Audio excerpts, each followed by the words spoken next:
And then like early 20s, it just felt like an emotional roller coaster. But I did really love my mom. Mm-hmm. And I know that, like, you know, we have labels and expectations that we put on people. And of course, she's my mom. So I have, because she's my mom, ... and then a list of things. Mm-hmm. But that doesn't work in relationships. And I just had to let it go. Now, in letting that go, it doesn't mean that nothing ever bothered me. Mm-hmm. What it did was it was just very freeing for me, and it allowed me to pick my battles. I would say that more than anything, that's what it helped me do. What does that mean? So if a situation arises, how much energy do I want to put into that? Mm-hmm. And I'll say between my mom and I have to share with you a conversation that I had with my uncle. And not my blood uncle, but he was like mentor, my mother's first love, which was a whole nother story. But he was my uncle who took me to dinner after I had announced my engagement at 19, and always gave me these thought-provoking questions. He said, "You're about to embark on a journey, and you know I love you and I'm here to support you. And I have a question for you. At 19, all of the experiences that you had, because, you know, at 19, I had started a business, you know, I was an entrepreneur. I had been modeling, traveled the world. And so I had this, quote, portfolio, Mm-hmm. not a life, but a portfolio, right?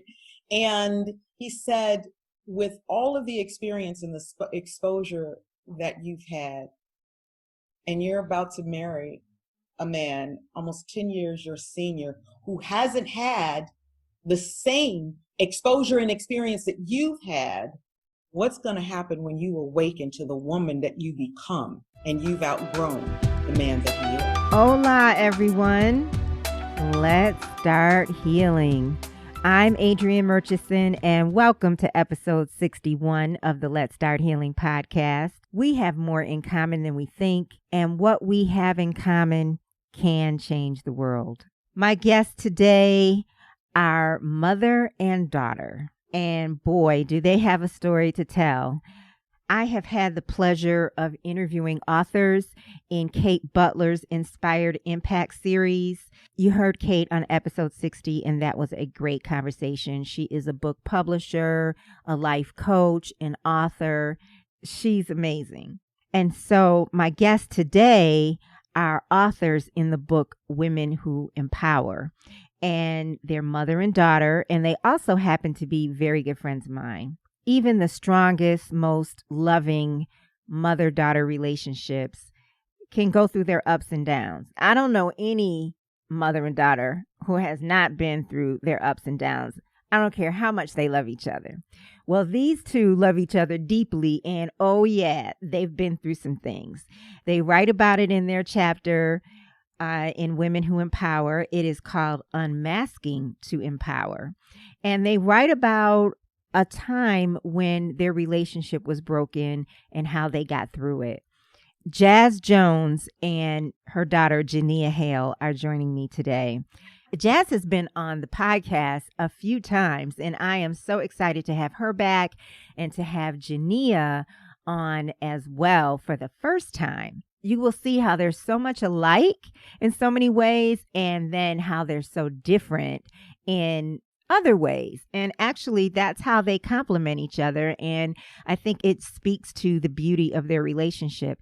I mean, they love each other so deeply as mother and daughter, but they also respect each other exponentially as women as well. They actually started a business together. It is an organization focused on healing and women's empowerment called Mad Miracles. And guess what Mad Miracles stands for? Mother and Daughter Miracles. So they'll talk a little bit about that too.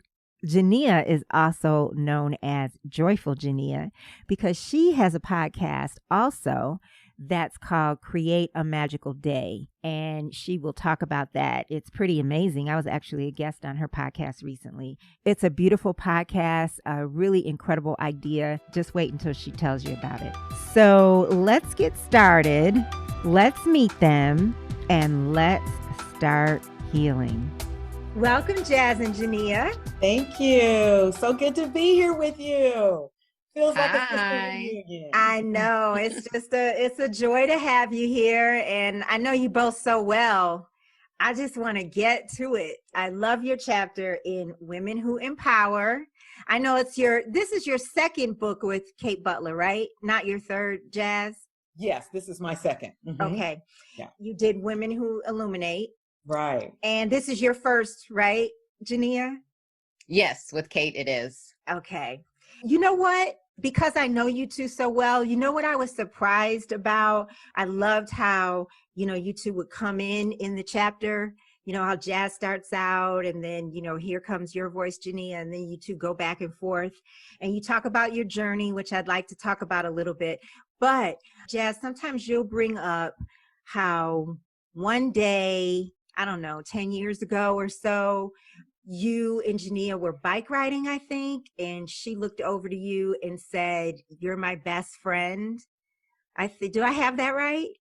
Yeah. Okay, so it was a day we were out on Silver Comet Trail, and okay, girl, look, that was, wow, 2008. And that was like right when we were launching, when I was here in Atlanta. And Genia was like, I just love being with you. And she said, you're like my best friend. And it grabbed me. And I just kind of hung back on my bike and I looked at her and I looked up and I was like, oh my God, thank you for this mad miracle. Because that was the vision that I held, was coming to that place. And it was like in that moment, like, this is a mad miracle. Like I felt like when you were telling me, not even knowing all the details that I read in your chapter, I felt like when you would tell me about that you felt you came full circle. Absolutely. You two were back. And I was surprised that wasn't included in your chapter. But was it not for that? That wasn't the place for that story because you guys were getting to the real nitty gritty. Yeah, and this chapter, there was a lot of editing, honey.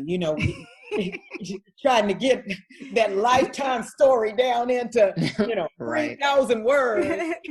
We'll save that for the book. Okay. Janine and I. So what say you, Genia? What do you say about that, about why that wasn't in the book, or you two just getting to the real deal in your chapter? Well, like she said, we have a lifetime of stories. And I can say for me, it was going back to that original place of pain to then move forward to the breakthrough, more of the individual. But I mean, my mom and I have lots of stories, we have a beautiful journey. And so for she and I, we've talked about this over the years, the importance of people to understand that we choose this amazing relationship we have through all of the drama and pain, because people look at us and they think that we've been close my whole life, and that the mother that she was a mother when I was younger, but it was different. And it's not to, hold her in that place or shame or anything like that. It is for people to understand that we went through some things and look what we created. Right. And so that little piece of the story, it, for me personally, was just going back to that moment, as my mom calls it, a significant emotional event that that was really a trigger for a lot of the things that I went through as a child, and then my whole processing. And then it was like, fast forward, and here we are, we're best friends. But like she said, we definitely have our own story to tell. And with that, the Bible is definitely a part of that. Because I know my mom, she speaks of that. And so I want you to share, I don't know how much you want to reveal of the chapter, but I want you to share what you want to share in terms of describing it, Jaaz. But I think of it as, I understood you both so well. In reading the chapter, I'm thinking about myself, I'm thinking about my mother, I'm thinking about my grandmother and my mother's relationship with her mother. And what I understood about you, Jaaz, needing to take the time that you did was that you needed to for your own survival as a person. And I had to put so, my oxygen mask on. right, right. And that's hard. I mean, most moms wouldn't do that because they don't think they can. They don't think that they have a choice. And you made a really hard choice. And so I'm talking in circles. So describe for the listeners as much as you would like about the chapter, and Genia, you chime in as well. Well, starting out, looking at, being asked to do this chapter, and the book itself is Women Who Empower, right? And so for me personally, when I thought about the theme of women who empower, before we can empower, we have to acknowledge. And it's like what I call the unmasking. And so empowerment, to me personally, comes from a place of authenticity and vulnerability, right? It's not about putting on the mask and saying, "Ooh, let me show you how strong I am and what I can do." And so Genia and I, and even when we wrote the book, it was during a time of vulnerability and transition for both of us. Wow. I want to say part of the significant emotional event, this chapter came on the heels of her dad's death. Has it been about 1.5 years? How long has it been now? Yeah. 1 year and 3 months. Yeah. 1 year and 3 months. Yeah. So navigating and it's like being in a place, and then something happens, an event happens, and the emotions, and so we had our own breakdown and breakthrough in the midst of that. And so when I think about that chapter and the story we wanted to capture, is that in life, there are going to be significant emotional events. And what gets us through? And so I wanted to be able to share some of the process while sharing the story. Like, what was my survival kit? What was Genia's survival kit? What are some of the steps that we could actually share, and really acknowledging that there's not a relationship in existence that doesn't have breakdowns. It wouldn't be a relationship, right? Right. So, when I thought about empowering, I couldn't empower without revealing some of the breakdown. It'd be easy for me to say, "Oh, wow, I've made it to this wonderful place in life, and let me tell you how I did." You couldn't write a chapter in a book called Women Who Empower without revealing. Right. Without sharing some scar tissue. And what you share is how you chose to move. So you moved to Houston from Austin, right. or from... Right. And yeah. Genia stayed in her brother's, Jamon stayed with your dad. You both stayed with your dad, right, Genia? How old were you? Correct. How when they divorced, I was like 15, 16, but the first part of the chapter that I'm writing about, I'm about 10. And that was their separation. That was a big event for me. Mm-hmm. That's where the trauma started for me.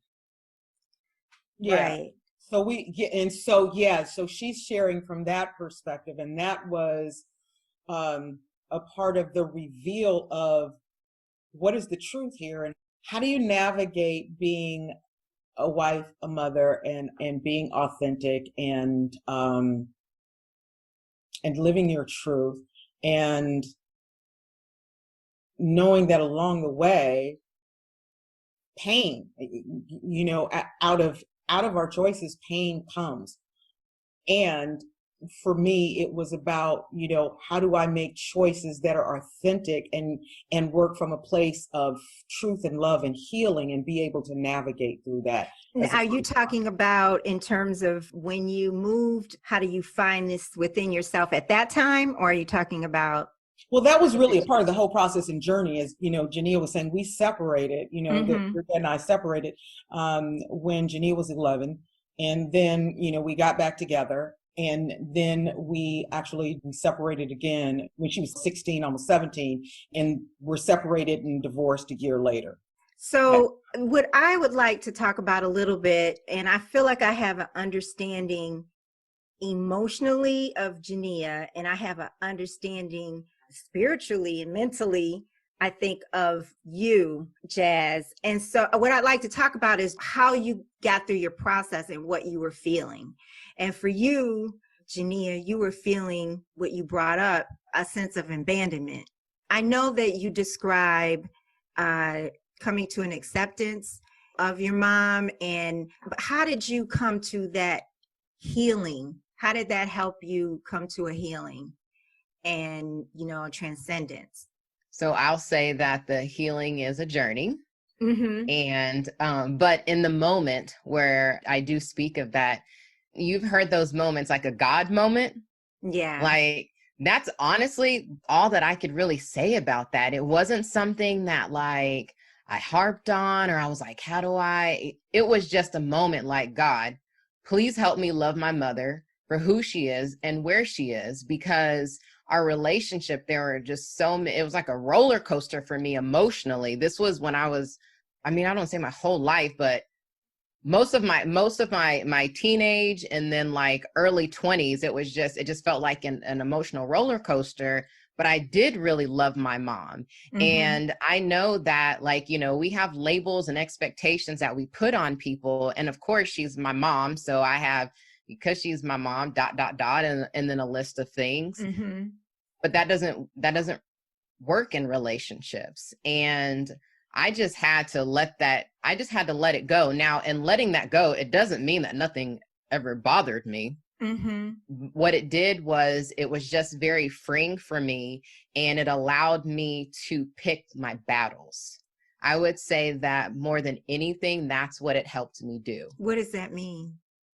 So if a situation arises, how much energy do I want to put into that? Mm-hmm. And I'll say between my mom and I just yes, it's helped my life in general, but just between she and I, Mm-hmm. And if something does, pain me again, mm-hmm. Let me process that, and how long do I want to stay there? Mm-hmm. And then also in the acceptance is not expecting her to be a certain type of way, but to just be her. That's the thing about relationships. People are going to be however they're going to be. And we do have expectations in those, but sometimes they don't really serve us. Mm-hmm. Right. And so I really learned that along the way is what my expectations of her, I'm not saying in totality, but some expectations that I had in her, that wasn't her capacity, nor did she even want them. And that's okay. And so it, like when you asked about the healing continues, because even when you pick your battles, you still have to heal from the little battles. But when you can learn to just take a step back, which is what I've learned to do over the years, then I can look at what is it that we do have in common? What do we love so deeply about each other? If I want our relationship, we've done this before, we haven't done it in a while, but to move a point, like how do we move that point, and just really focusing on what I'm thankful for. Like the Love the You in the Mirror pledge, my mom talked about gratitude. Today, I love myself by awakening with gratitude and thankfulness. That has really helped me a lot over the years, because I'm able to focus on what I love about our relationship. And then if there are things that I don't, is it something that I can talk about? And if not, because I don't get the response that I'm looking for, then I learn what I need to do to release that. Right. I'm not saying that that's easy though. I'm not telling everybody that just once you have an understanding and it's still a process now. Yeah. But sometimes you look back, I'm sure, and you see how much you've healed. Oh, heck yeah. Anything. Yeah.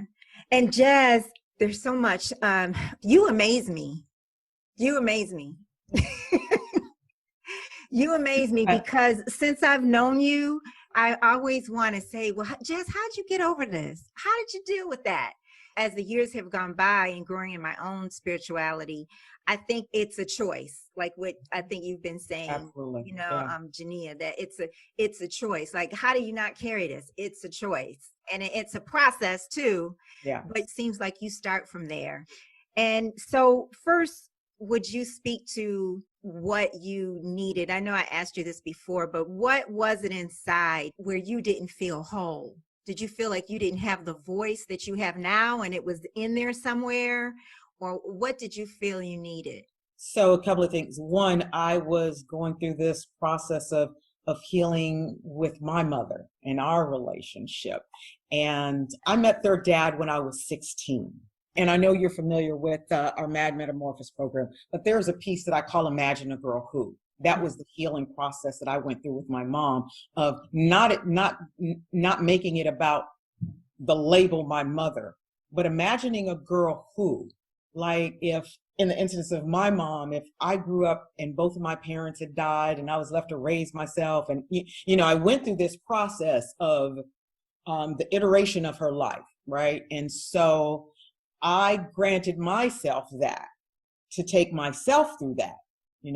We met when I was 16, got engaged, and, I was pregnant with Genia at 19. Married while I was pregnant with her. So Genia was born when I was 20, and oh my gosh, hindsight, what a baby I was. Didn't know it, right?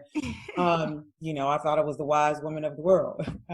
Her dad and I went through a beautiful healing process in the midst of this sharing, and in the midst of our first breakdown, and it was really about the growth. And so I have to share with you a conversation that I had with my uncle, and not my blood uncle, but he was like mentor, my mother's first love, which was a whole nother story. But he was my uncle who took me to dinner after I had announced my engagement at 19, and always gave me these thought-provoking questions.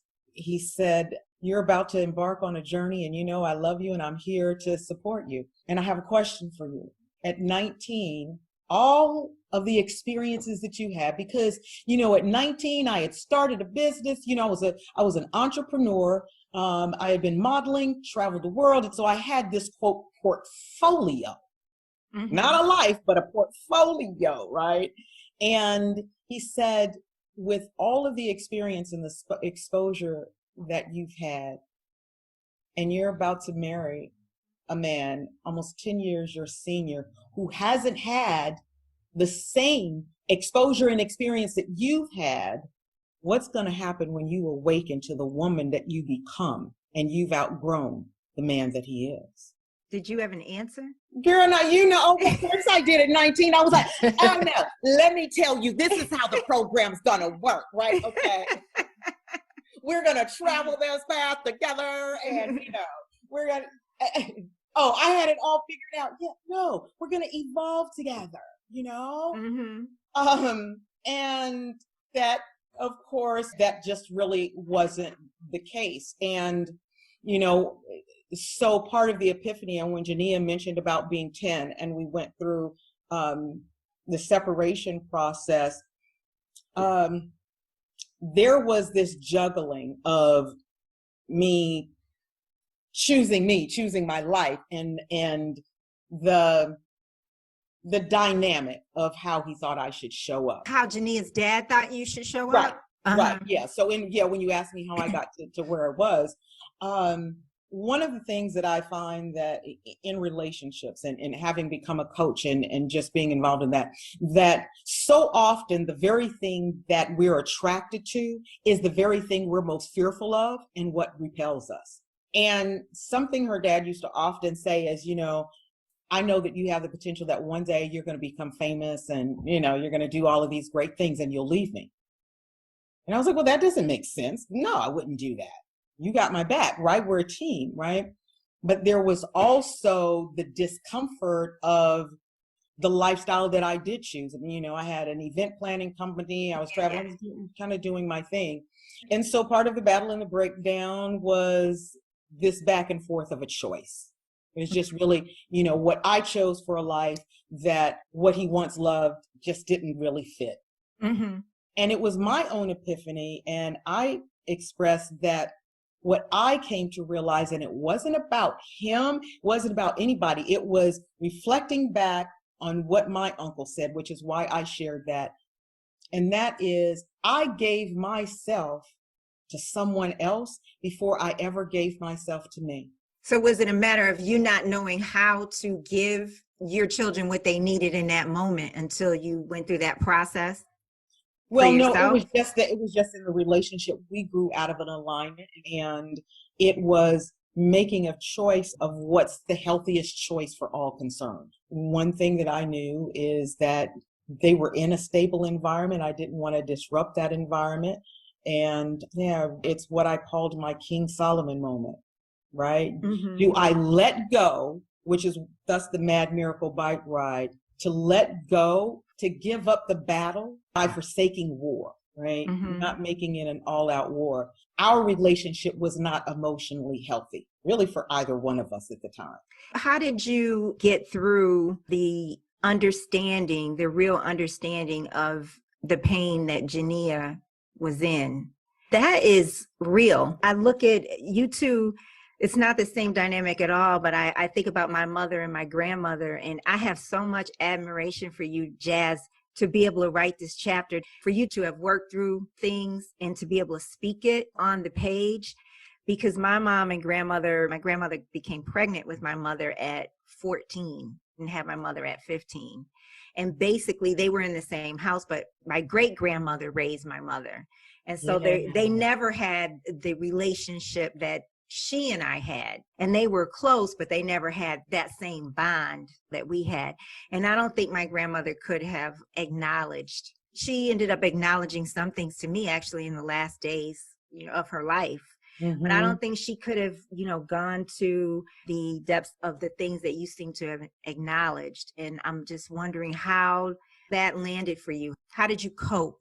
And get through, some of the things that Genia shared, that pain, that sadness, that disappointment, the expectations, so much. And, there's always guilt. There's always one prayer at a time. For me, I go back to what was my intention in all of this. And there's an interesting dynamic of, my mom used to say, that which we run from, we run with, right? And so there was this space in me that didn't want to create some of what I experienced coming up, and that I wanted to do it differently, do it better, right? So I was going to go and create this magnificent me in life and, and everything be kind of hunky-dory. Well, then there's the aftermath, right? And so, first of all, I believe that all forgiveness is self-forgiveness.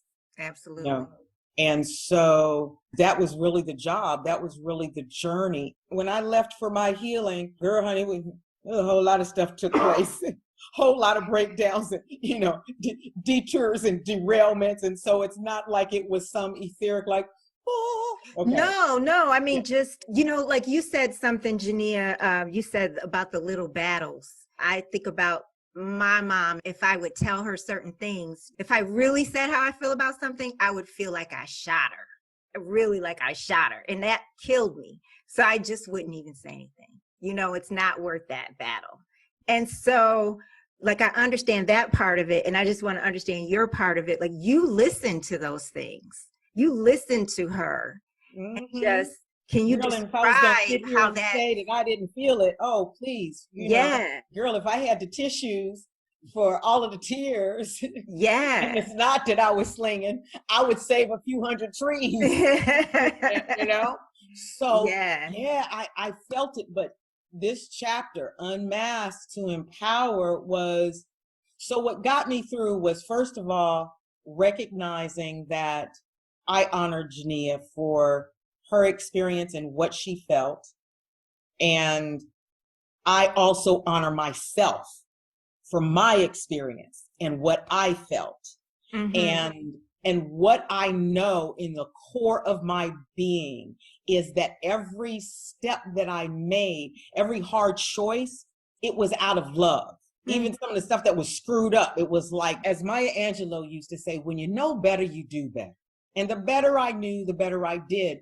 But it was learning not to allow my 40-year-old self to judge my 30-year-old self or my 20-year-old self, but to listen, to be available for the impact of it, right? Like how it impacted. And, and I had such a roller coaster relationship with my mom that in listening to Genia, it was, wow, how would I want to be received? How would I want to be heard? And holding just the space for her truth.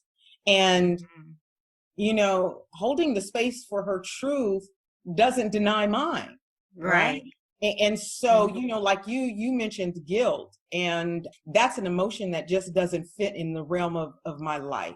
And I don't care what anybody says, ooh, you should feel now, because guilt serves nothing. There's no growth that comes from guilt. Right. Period. And so when I recognize it or I see it, it is, what is this here to teach me? How can I be better from this? And how can I better serve our relationship? I can't undo, but what I can do is to listen and to grow from. Right. That's the only way I can really articulate it is to unmask and to be available and understand that her feelings are her feelings. Right. And so there's this philosophy I live by that I know you hear me say all the time, being open to everything and attached to nothing. I'm not attached to Genia's feelings. I do receive them, but I'm not attached to them. And I don't use her feelings to judge me or to judge her. I want to understand her feelings so that we can heal and grow, so I go back to what's it for and how it serves. So Genia, how are you alike with your mom, and how are you different from your mom? I would say in terms of being alike, we are both creative people. We love to educate and be of support to people. We both say we're the friendliest people with very few friends. I actually just told someone that. I love that. I've never heard that before. It's funny because people think that my mom and I both have a long list of friends, but really we don't, but we're friendly people, yes, we'll talk to strangers. We don't like to necessarily, she takes more strangers home to her house than I do. So she does take strangers home, but I know this to be true. Yes. We both love to, host, to create an environment where people feel comfortable and joyful and loved and accepted. Let's see, I would say that we both enjoy being an inspiration to people. I think of some of the things that I've learned from my mom, and yes, maybe they're said a little differently, but I definitely get the inspiration as well as the creativity. I'm a very interesting mix between my parents. Yes. Yeah. And I always think about that a lot. It's very interesting. But I would say the creative side, what side of that brain? What side is that? Right? Left brain, honey. No, the creative side is the right brain. I think that I disagree. But I don't know. Okay. No, I don't know. You can disagree, but I teach it all. The right brain is creative, left brain is processing. I don't know. Okay. I don't think so. Well, whatever that is. We'll agree to disagree. my mom is one side of my brain, and my dad is the other side of my brain. And so it's interesting when I bring them together and then it creates Genia. Right. So some things in terms of us being different for me that stands out is making amends, in relationships, is very important to me. And I'm not saying it's not important to my mom, but how I do it, how she expressed my feelings and they don't necessarily impact her, and she has hers and I have mine, is the way that I deal with relationships. And that aspect is a little different. I totally take people's feelings into consideration, and it does impact mine.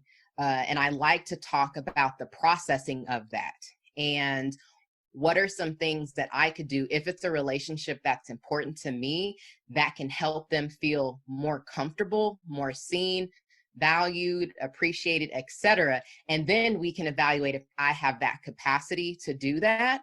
But that's very important. Like if, let's say Jamaica and we have a conversation that just does not end well at all. Who's your son? So for Oh yes, Jamaica's my son. Yes.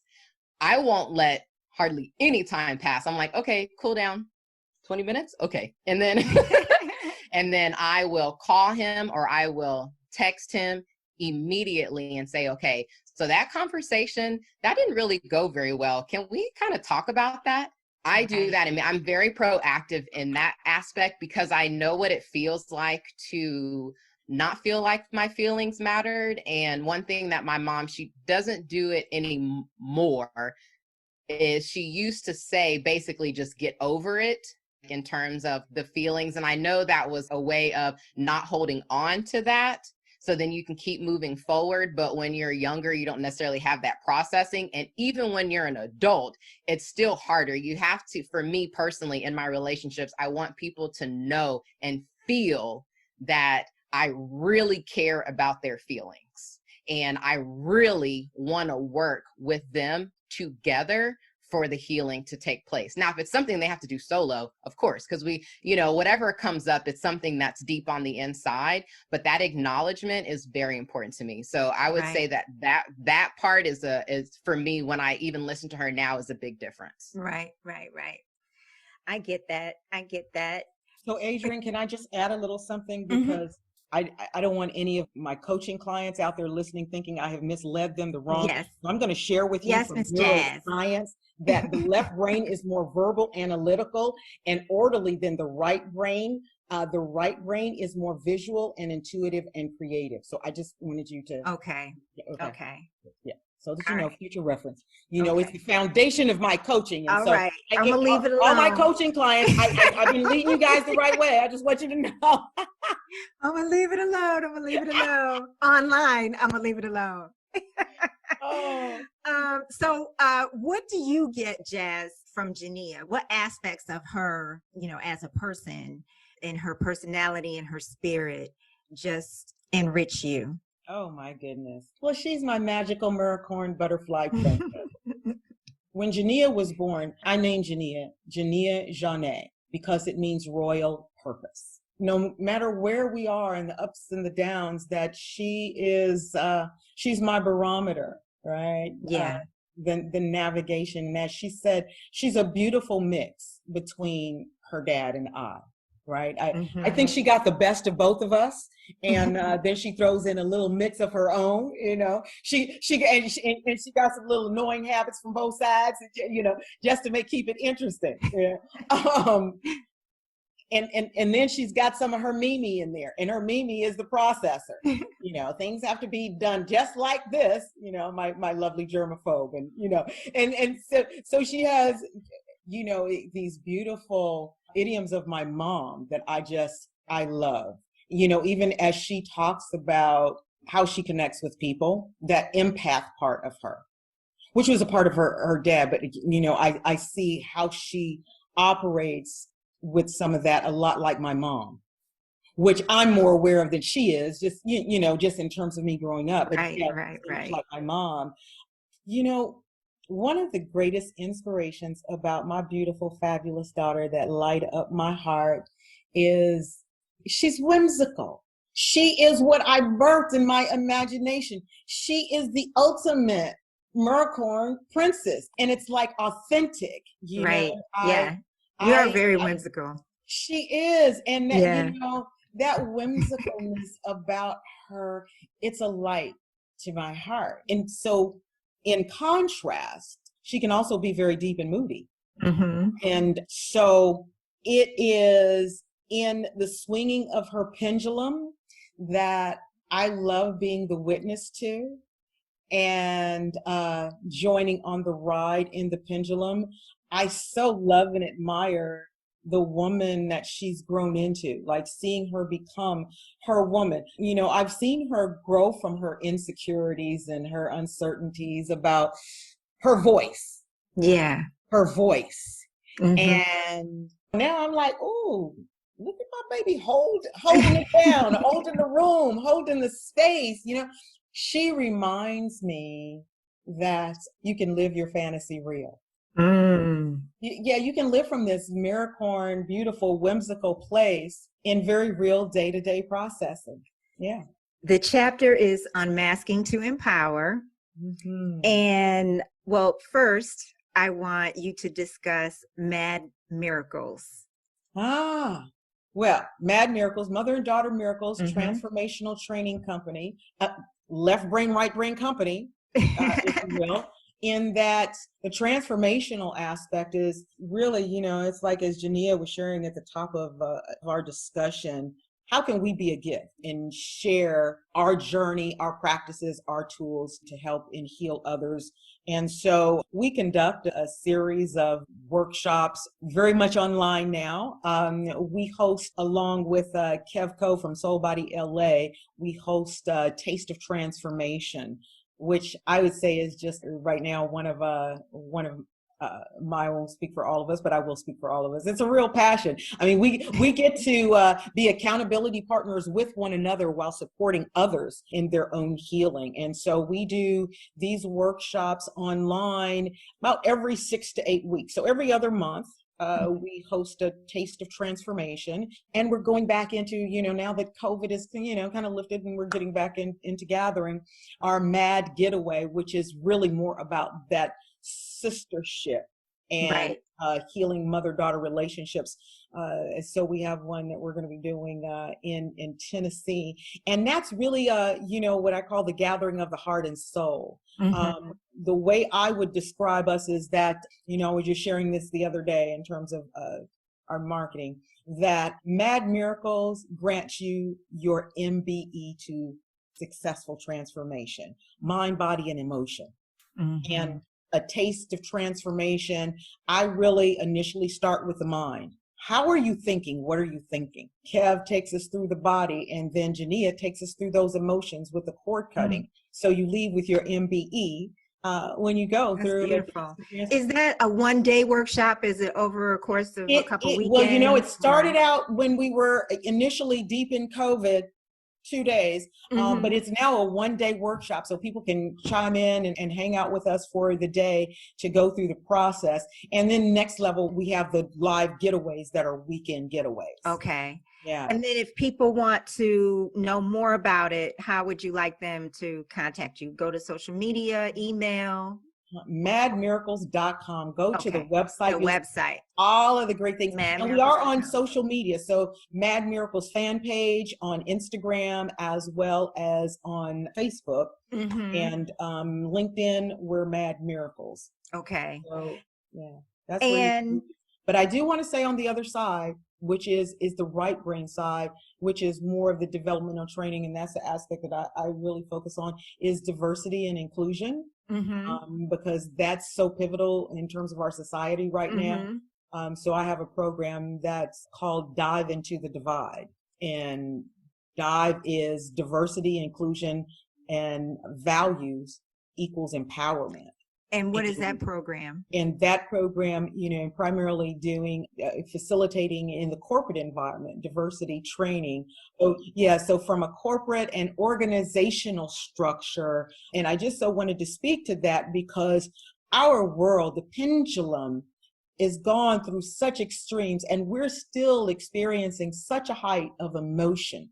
Mm-hmm. Taking place because of so much that's been masked and buried. Right. And so Dive Into the Divide is really an opportunity for companies and organizations to take a look first at their values and see how are they showing up as a culture, and how can we be more open to the transition of our world right now. Because, as I always talk about in this training, is that love you baby boomers, but they're not making any more of us, right? So, we can't keep going back and saying, hey, this is the way things were, and our world is in such a transition. So it's still transformational. It's what I call corporate transformation. Mm-hmm. So it's really looking at transformation on all sides of it. Okay. And Genia, would you talk about, and I've got one more thing after you discuss this. I got another thing for you, Genia, after this. Would you talk about your mapping and also your podcast, Create a Magical Day? Mind mapping to joy. It's actually a workshop that I facilitated. Mind mapping to joy. I mean, really, that's what we kind of do every day, is thinking about what's one thing that makes us joyful. And then how does that impact let's say, okay, here's an example, right? So let's say you wake up in the morning and you make your bed. And that makes you feel joyful, right? Well, when you make your bed, it makes you feel like things are in order. Well, when things are in order, it helps you feel like you're organized for the day. When you're organized for the day, it helps you sit down and knock things out. When you knock things out, you feel accomplished, so on and so forth. So that is a workshop that I gave, Mind Mapping to Joy. And honestly, I love to do mind mapping because I like to see how things connect. And that's how I was really able to look at how Create a Magical Day impacted so many areas of our life. Joy. How joy impacts us, at work and at home. I mean, just so many areas. And for me personally, I started Create a Magical Day because I was unhappy, but I didn't like the job that I was in, and I knew I wasn't going to leave it. And so I asked myself, how do I create joy for myself? My mom taught me something years ago that I absolutely love and I always take to heart. And she says, what you run from, you run with. And the feeling that I had on the job, the toxicity, just all of that, I didn't want to leave because of that and take that energy with me. So I said, okay, I'm miserable. Like, I was a person complaining every day after work. And I was like, oh my gosh, I'm that person. And I said, I have to do something different. So I started incorporating a little joy. Like, I would do midday dance parties at work. I still do them now.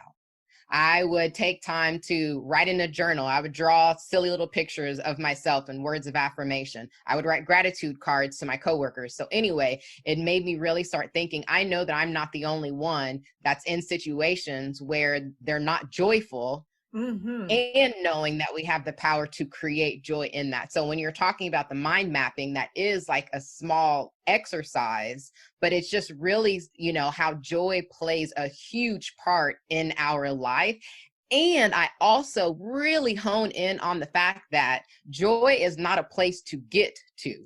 It's not like once you've reached, exactly. It's not like once you've reached joy, you've arrived. Right. But it is what we want to experience more. Right. And so I really like to talk about the duality of it. I actually have a podcast episode talking about the duality of life and how we can experience joy in the midst of sorrow. It doesn't mean that you're joyful for the sorrow, but there's still something around you that you can be joyful for. That's so funny because I instantly think of my best friend Tanya when you say that, because we've been friends since we were 9, and I mean, I don't care what's going on. I could call her up. I'm crying. I'm so upset. I'm so depressed. And she's going to say something that's going to have me cracking up, in the midst of the tears. And that's what she is for me. Exactly what you just described. So your podcast, Create a Magical Day, do you have guests on who are telling you how they're doing what you just described? So what I do with the guests, this is really fun. So I have outlined a whole lot of joyful tips that I've tried, that other people have talked about. Maybe some I haven't tried just yet. Like, seriously, I have a lot of them. And so what I do is I ask people, well, first I was like, do you want personal or professional? Or I'll just give them an option of both. And then I give them a couple to choose from. They choose one. Most people end up choosing 2. But they choose one to try out for a week. And then we talk about it on the podcast, like why they chose that one from the list, how to make them feel, what did they get from it? Is it something that they would want to continue to incorporate? Like what? So okay. So I interviewed someone who wrote a letter to themselves about how they feel about themselves, their accomplishments and whatnot. And she also chose to do a midday dance party, and she is very busy all the time, and one of those people that doesn't take time for herself because she works from can to can. She said she stopped and did the midday dance party. She was so energized that she got the rest of her workday done within a couple of hours, and it would have taken her the rest of the day, and then she had time for herself. Well, so now what does the midday dance party look like? You get people to come on, Zoom Nope. for 10 minutes, It's you you. go out in public, or it's just your own private party? It's your own thing, whatever it is that you want to do. But I encourage people, find a song that you like, stop the work that you're doing, 3 minutes, and just get your dance on, or whatever your song is. Think about when you listen to a song that you love and how it gets you revved up. When do we normally do that? In the evenings, on the weekends. It's not something that we incorporate in our day. Why? Because we're in grind mode. So what I like to do is help people to break up the mindset of, I have to experience joy later. Yeah. Yep.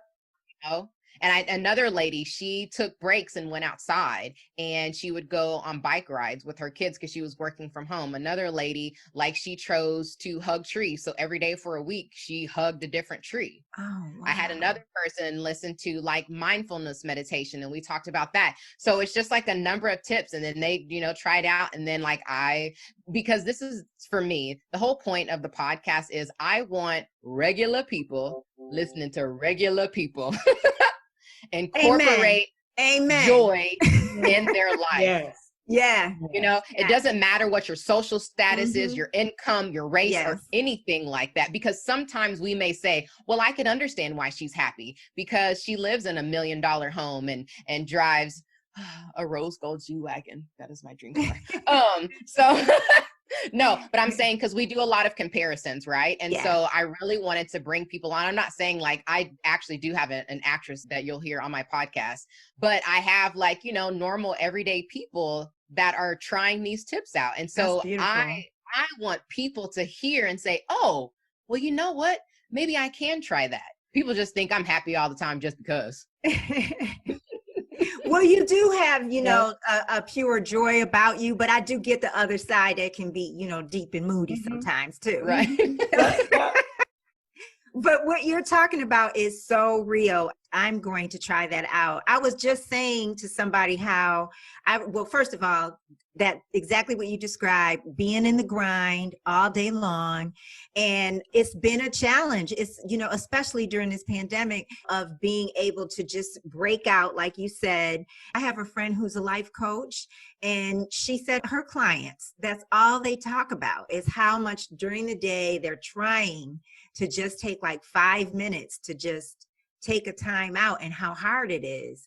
But what you're describing is really inspiring. I can already feel the exhilaration. Yes. And I always tell people Mad Miracles, this is how I look at the two, right? Mad Miracles is to help you heal from your traumas. Create a Magical Day is what can help to sustain that, because what I don't believe in is people masking their trauma with doing all these joyful things. If you have deep trauma that you need to heal, then you need to go through the process of that.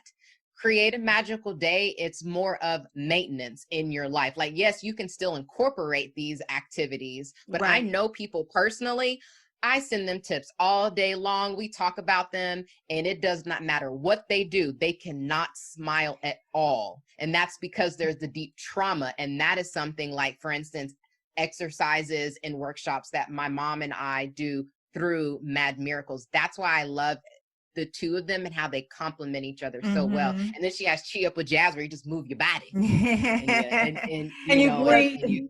Yes. Thank you for making that point. Yeah. Thank you for making that point. And before I let you go, so, Jazz has been on the podcast a few times. This might be the third time. Well, it's definitely at least the third time. Yes. So I've asked her this before, but, I like to ask these healing questions to guests. And so I'd like to ask you, I won't ask you all of them because, I got a book full over here, but I'll just ask you a couple because it is a spiritual podcast. Describe your knowing of God or your higher power. That's a really good question. It's a feeling of connection. It's a connection that's undescribable. It's hard to put into words. It's like a knowing. It's just like I know I'm touching my skin. It's like, it's just a knowing of this connection. And I have so much gratitude. And my gratitude, it feels like almost like there is a healthy attachment, not a cord to be cut, between me and source. When I say the universe is conspiring with me, it's like we're co-creating together. Like I always feel that with everything that I do, is like there is this powerful co-creation. I used to think of it as very different, like more my knowingness of God was out here, like somewhere in the universe for me to try to understand and obtain. And now it's like a feeling more so on the inside and that connectedness. Right. And when do you most feel that presence? All the time. And it's because I give gratitude all the time. I told you, my mom, today I awakened with gratitude and thankfulness. Like that gratitude, well, people can't see it, but this is my sticky. And almost every day I write 3 things that I'm thankful for, why, and how they make me feel. And sometimes like I won't have to rewrite because I'll just reread those, and I look at them because I put them on my computer screen all the time, all day. I started that years ago. And so because I'm always in so much gratitude, then it helps me stay connected. Like this is something I do morning, midday, night. Like I just feel like I'm constantly like, ooh, thank you. Or, you know, like when you're walking and you get, I can't even describe the feeling, but you're walking and you get this, ooh, like, oh man, look what, like, like my Dadir, as I call him, he says, look what I created. I'm like, ooh, look what I created. And I don't feel like it's just me. I feel like it's the alignment with the universe, with God. Absolutely. What do you think that God calls you to do for yourself and for others through your work? Oh my gosh, it's not funny because there's no such thing as a coincidence, but that you asked me that because I've been thinking about that. And, you know, I talk a lot about joy. My word used to be magical, and it's still magical, like create a magical day. Most people resonate with the word joy versus magical, but magical is joy to the umpteenth power for me. And so I feel like for me personally, that I am a vessel. So I used to say I'm a vessel for love to be transmitted through me. And so with that love, it is, as my mom has helped me coin the term, a joy activator. And so that is that is activating joy for myself, as well as sharing things, not forcing things with other people, so then they can choose whether they want to live a more joyful life. And the reason why it's important for me personally is because I am a very connected person. And I know that in times past, I've looked for joy and love from other people, not just from myself. And so, you know, along my journey, it has been learning to cultivate that just for me. Like I'm a caretaker, I'm a people pleaser, I am all of that. And the more that I practice self-joy, then the more I can show up for myself in that. And there's not a need to be there for other people to make sure that they're living this way, but it's more of a, hey, I have some nuggets to share. Would you like some? Here you go. Oh, you don't? Okay, I'll take them back. That's all right. But I'm gonna leave them right here so you can get them when you want. Right, they're always here. Always here. So last question for both of you. Tell me about a miracle or a blessing that occurred and it was completely God. You knew that you had absolutely nothing to do with it. This was all God. This was all my higher power.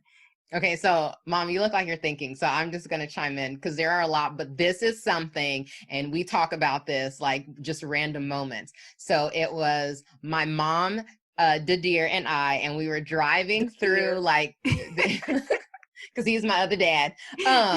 We were driving, I don't know, somewhere in Georgia or something, and we were talking about wow, wouldn't it be so cool, like, if we worked on a project together and somebody paid us to work on that project? And and not what would that look like detailing it out, but basically the three of us using our skills. And then, like, maybe a year later, we got to do that. And we worked together for a few years on this project. And actually, it even helped to deepen my relationship with Nadir because we were working together so much. And then it was really cool to work on a project like that with my mom. So, you know, we used our different skill sets, but it was just really neat seeing how it came together for the three of us to create the project. And so that to me was one of those, like, wouldn't it be nice? And then boom, there it goes. Yeah. Wow. That was the first thing that came to mind. Jaaz. Well, and I know we kind of shared this at the top, but you know, it is the bike story. That was God. That was the hand of God in that. And I share this because God is always listening. Every day. I mean, in all honesty, today was a miracle. Every day I see miracles that, God, you're listening to me. Whether it's, you know, one of the things I'm doing right now, which you and I were going to talk more and share that I'd love to dialogue with it, is the way of mastery. And when I say how God's infinite words and wisdom show up, have a conversation, go through a process of feeling, and I promise you, I'm going to read a confirmation. So every single day, because I'm available to it. Mm-hmm. And that's what I say more than anything else is, if you allow yourself to be available to miracles, you will see them in every breath you take. Mm-hmm. So there, you know, every breath is a gift of God. I'm just, and you know, as Genia was talking about that gratitude, that's how I start my day. It's like, inhale, thank, exhale, you. Mm-hmm. There's that first miracle. And when I take that approach, I see more and more things to be grateful for, more gratitude. So that brings me around to the bike, because sometimes we have a prayer that we hope God answers and it doesn't happen right away. And a delay is not a denial. Mm-hmm. And it may take years. So that moment, and even how our company became Mad Miracles, because initially it was just as you said, a women's organization. It was a book club. And you were the first one to admit it. It was a book club that evolved out of my first book, In My Mother's Voice, in terms of naming it Mad Miracles. But it was being on the trail that day and knowing my truth, knowing my heart, knowing the journey, and knowing what I asked God for the moment I walked out that door. Mm-hmm. That I'm not leaving my children. I'm giving them to you, God, because you know I need your healing. Help me heal. Help me become and be, and help me hold this space. And so in that moment when my daughter looked over at me and she said, I love you. You're my best friend. That was a miracle of a seed that had been planted many, many years before. But it was holding that heart space and the trust and belief and knowing that God always hears us. And he answers at the divine, she answers at the divine and appropriate time, not when we think it should happen. And so, you know, that was a 10-year conversation in the making. So 10 years later, God answered me. Yes. Wow. Well, Joyful Genia and Jaaz Jones, thank you so much. This was a lot. It was an abundant episode. So I really, really appreciate you sharing your journey and about you, you know, as mother and daughter, as individuals, and your chapter in Women Who Empower. Unmasking to Empower is the name of the chapter. Thank you. Thank you so much. Thank you. Adrienne, I just have to say, I love you so much. I'm so proud of you, and this is so awesome. You have been holding it down, and this is a phenomenal podcast, so everybody should be listening. Oh, thank you. I love everything you're doing. Thank you so much for honoring us to be here. Oh, God, I really appreciate it. It was super rich. So many things you guys, you know, share. Really, really rich. It's a true Romans 8:28. All things work together for good for those who love the Lord, who are called according to his purpose. I mean, that's life in general, but when I think about our individual stories, us coming together, the bike, us working together, like it's a ripple effect. It's not just one thing.